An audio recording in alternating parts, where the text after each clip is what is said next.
প্রধান বিচারপতির উচিত জাস্টিস অভিজিৎ গাঙ্গুলিকে হাইকোর্ট থেকে বার করে দিয়ে 7 তারিখ সিপিএম এর ব্রিগেডে পৌঁছে দিয়ে আসে। উনি প্রশ্ন করার কে? উনি কি বিজেপির মুখপাত্র, না সিপিএম এর মুখপাত্র, নাকি ওনার এজলাসে মামলাটা রয়েছে? ওনার যদি নেতা সাজতে ইচ্ছা হয়ে থাকে তাহলে একটা টুল কিনে নিয়ে হাইকোর্ট পাড়ায় দাঁড়িয়ে টিফিন টাইমে টুলের উপর দাঁড়িয়ে বক্তৃতা করুন। কিন্তু আজকে যে কথাটা জাস্টিস গাঙ্গুলি বললেন সেটা পুরো দস্তুর কমরেড গাঙ্গুলির কথা। বিচারপতি গাঙ্গুলি নয়, কমরেড গাঙ্গুলি, এমনটাই কিন্তু কটাক্ষ করলেন তৃণমূলের রাজ্য সম্পাদক তথা মুখপাত্র কুণাল ঘোষ। কুণাল ঘোষ এদিন কলকাতা হাইকোর্টের বিচারপতি অভিজিৎ গাঙ্গুলিকে যেভাবে সরাসরি ব্যক্তিগত আক্রমণ করে এই কথাগুলো বললেন, তাতে কিন্তু নতুন করে প্রশ্ন দেখা দিয়েছে যে কুণাল ঘোষ এত সাহস পাচ্ছেন কি করে? কুণাল ঘোষ এভাবে বিচারপতিদের ব্যক্তিগত আক্রমণ করেন কি করে?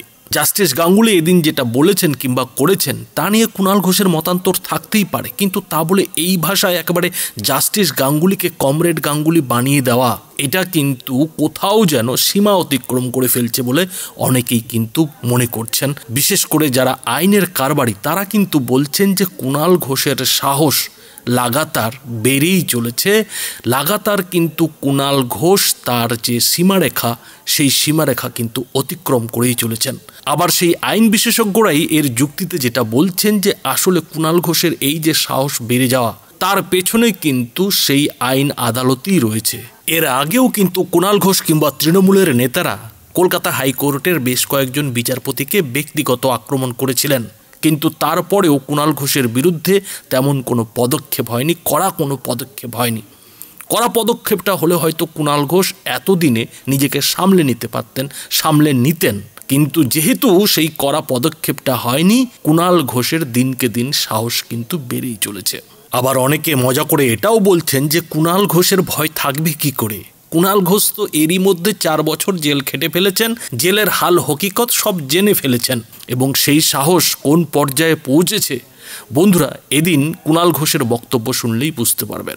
জাস্টিস গাঙ্গুলি আজকে বলেছেন যে রাজ্যপাল কেন ঘোষণা করছে না যে এই রাজ্যে সাংবিধানিক পরিকাঠামো ভেঙে গেছে, তদন্তকারীরাই যদি আক্রান্ত হয় তাহলে তদন্ত কিভাবে হবে? প্রধান বিচারপতির উচিত জাস্টিস গাঙ্গুলিকে অবিলম্বে হাইকোর্ট থেকে বার করে সিপিএম এর ব্রিগেডে পাঠিয়ে দেয়।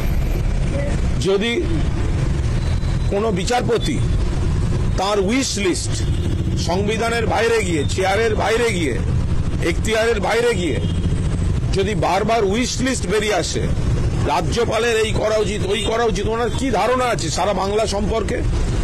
অন্য রাজ্যে যে ঘটনাগুলো ঘটে চলেছে তখন উনি চুপ থাকেন কেন?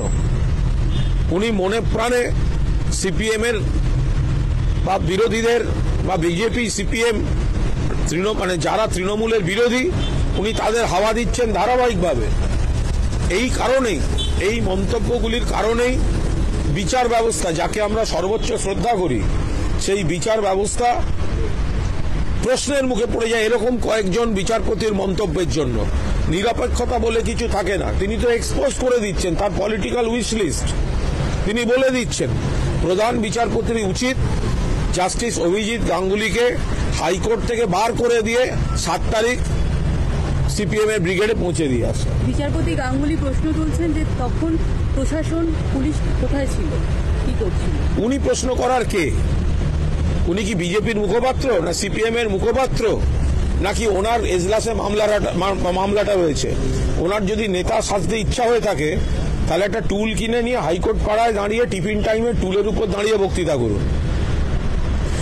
আচমকা একটা ঘটনা ঘটিয়েছে, পরিকল্পিতভাবে বিজেপি ঘটিয়েছে, এজেন্সিকে পাঠিয়ে, সঙ্গে সেন্ট্রাল ফোর্সকে পাঠিয়ে উত্তেজনা তৈরি করে দিয়েছে, প্রভোকেশন দিয়েছে। তারপরে পুলিশ ছুটে এসে যা যা ব্যবস্থা করার করছে। চেয়ারটা হচ্ছে বিচারপতির আর কণ্ঠ হচ্ছে বিরোধীদের।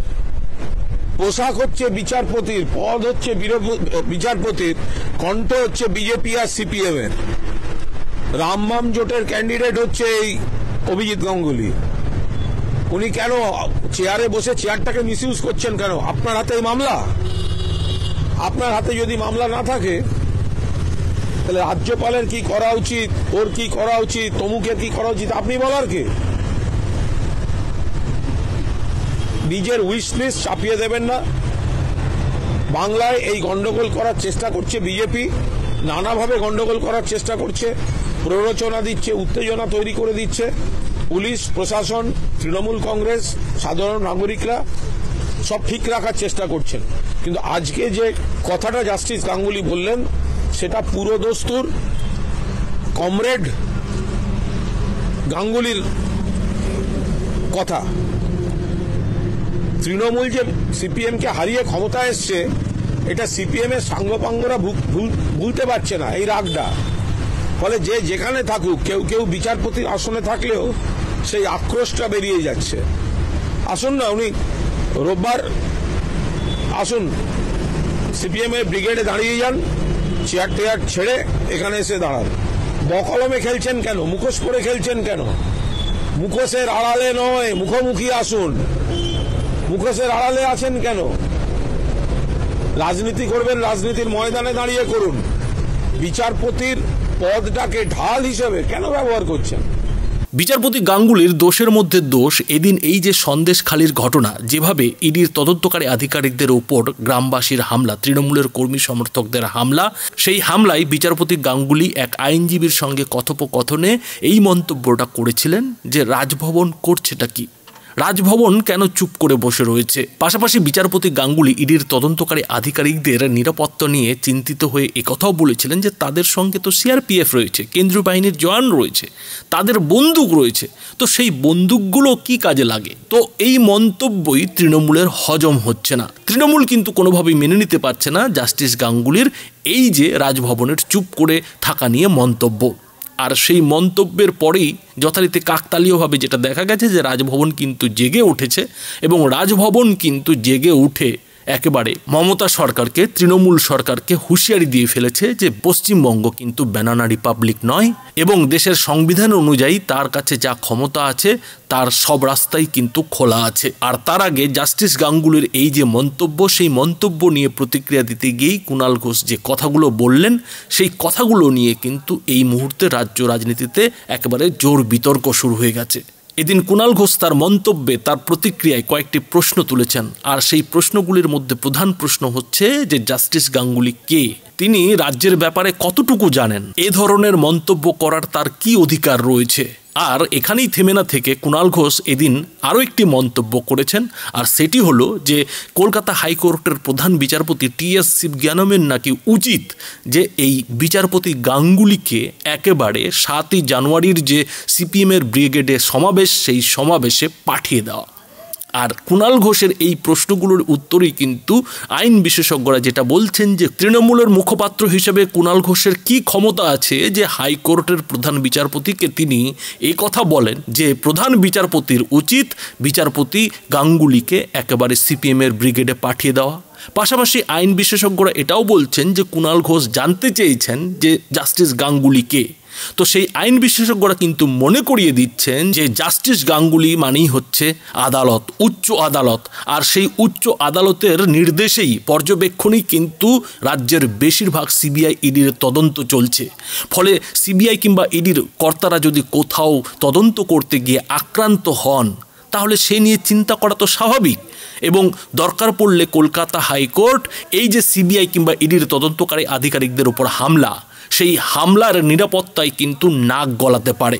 পাশাপাশি আইন বিশেষজ্ঞরা কুণাল ঘোষকে একথাও মনে করিয়ে দিচ্ছেন যে তিনি জানতে চেয়েছেন যে বিচারপতি গাঙ্গুলি এই রাজ্য সম্পর্কে কতটুকু জানেন। তো তারাও যেটা বলছেন যে বিচারপতি গাঙ্গুলি রোজই এই রাজ্যের বিভিন্ন মামলা শুনানি করেন, আর সেই শুনানিতেই কিন্তু রাজ্যের বাস্তব চিত্রটা উঠে আসে।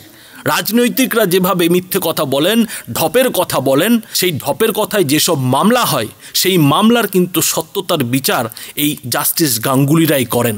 ফলে এই রাজ্যের প্রকৃত হাল কি সেটা রাজনৈতিক ব্যক্তিদের থেকে, সাধারণ মানুষের থেকে আদালতের বিচারপতিরাই প্রকৃত তথ্যটা বেশি জানেন। আর এই যে কুণাল ঘোষ জাস্টিস গাঙ্গুলির অধিকার নিয়ে প্রশ্ন তুলছেন, তাকে একেবারে সিপিএমের ব্রিগেডে টুল নিয়ে পাঠিয়ে দেওয়ার কথা বলছেন, তার জবাবে আইন বিশেষজ্ঞরা যেটা বলছেন যে রাজ্যের মধ্যে যদি কোনো অগণতান্ত্রিক ঘটনা ঘটে, আইন শৃঙ্খলা যদি সেখানে লাটে ওঠে, তাহলে কিন্তু আদালত নিজে থেকেই এসব বিষয়ে মন্তব্য করতে পারে। কিন্তু কুণাল ঘোষের কোনো অধিকারই নেই যে তিনি কলকাতা হাইকোর্টের প্রধান বিচারপতি টি.এস. শিবজ্ঞানমকে এই কথাটা বলেন যে তিনি যাতে বিচারপতি গাঙ্গুলিকে হাইকোর্ট থেকে বের করে দিয়ে একেবারে সিপিএমের ব্রিগেডে পাঠিয়ে দেন।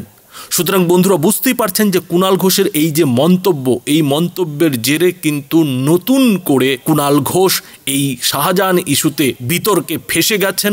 তিনি কিন্তু এবার বড় রকম ফেসেও যেতে পারেন।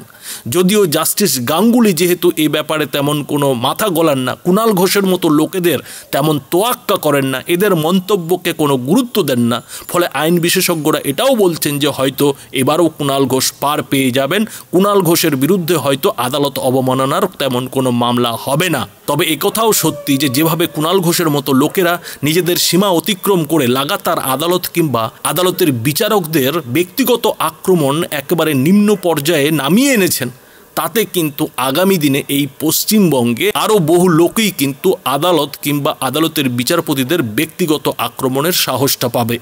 বন্ধুরা, এই বিষয়ে আপনাদের কি মতামত তা অবশ্যই এই ভিডিওটির নিচে কমেন্ট বক্সে লিখে জানাবেন। ধন্যবাদ।